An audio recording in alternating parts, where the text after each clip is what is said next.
곳에 임하신 하나님 나라, 가난한 마음으로 바라보리라. 먼저 그 나라 그 뜻 구하며 나의 삶 드리리. 주님이 맡기신 하나님 나라, 믿음의 눈으로 바라보리라.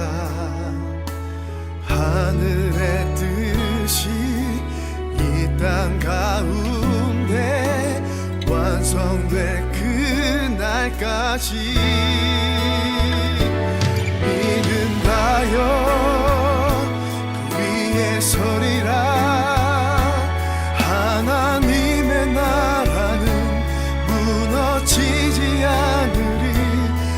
믿는다여 그 나라 세워가리라. 주님 곧 오실 때까지. 당시 제사장들과 그리고 백성의 지도자들, 그들은 하나님께서 제사를, 제물을 원한다고 생각을 했습니다. 그래서 하나님께 많은 제물을, 또 기름진 제물을 제사 드리기만 하면 하나님께서 그들을 용서하시고 하나님의 진노를 피할 수 있다라고 생각했던 것입니다. 그러니 그들은 하나님보다는 자기 자신에게 더 관심이 있었고, 또 하나님의 뜻에 따라 행하기보다는 오히려 세상 사람들의 방법을 따라서 그처럼 패역함을 행하였던 것입니다. 불법이 또 불의가 행하여지는 곳에 결코 하나님의 은혜가, 하나님의 역사가 나타날 수 없는 것입니다. 거기엔 죄의 용서도 없습니다. 거기에는 하나님께서 일하셔서 그의 백성을 구원하시는 그 놀라운 역사도 나타나지 않는다는 것입니다. 인자를 사랑한다는 것은 하나님의 은혜와 사랑을 알아 하나님께 충성하는 것입니다. 또한 이웃을 사랑함에 있어서 명령을 받은 것처럼 충성스럽게 그렇게 사랑하는 것입니다. 성경에서 우리에게 말하는 두 가지 핵심적인 말씀, 하나님을 사랑하고 이웃을 사랑하라 라고 하는 것은 단순히 부탁이나 권유가 아니에요. 명령이에요. 하나님은 우리에게 명령하고 있는 것입니다. 군사는 명령을 받으면 그 명령 앞에서 변명하거나 핑계하지 않습니다. 우리가 하나님을 만들어낸 것이 아니에요. 하나님께서 우리를 만드신 것입니다. 이 말은 우리는 그 하나님의 뜻에 따라 사는 존재라는 것이에요. 하나님을 내가 어찌 하려고 그렇게 생각해서는 안 된다는 것입니다.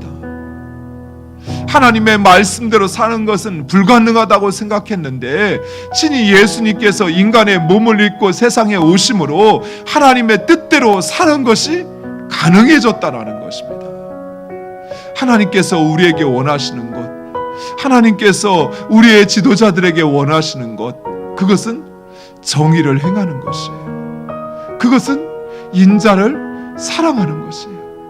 그리고 그것은 자신의 본분을 알고 그 하나님께 합당한 영광을 올려드리는 것, 그 하나님과 함께 행하는 것, 그것을 하나님께서 우리에게 원하신다라는 것입니다. 하나님께서 가라 말씀하시고 멈추라 말씀하신 대로 그렇게 하나님의 정의를 행하는 것입니다. 그리고 하나님을 사랑하고 이웃을 사랑하는 것이에요. 충성을 다한 하나님의 군사처럼, 그 명령을 받은 군사처럼 저 성을 무너뜨릴 수 있을까 말까 고민하는 것이 아니라 말씀하면, 명령을 받았으면 저 성이 무너지든 어쩌든 그 성을 향하여 달려가는 것입니다. 그리고 우리 자신의 본분을 알아야 돼요. 그것은 겸손의 모습으로 드러나는 것입니다. 그리고 하나님과 함께 행하는 그 하나님을 인정하고 그 하나님 앞에 하나님의 백성으로 살아가는 여러분 되시기를 간절히 축원드립니다. 그리하면 그 하나님의 날, 우리의 기도에 응답하시는 날, 하나님의 역사가 나타나는 날, 그날이 찾아오게 될 것입니다. 주님 곧 오실 때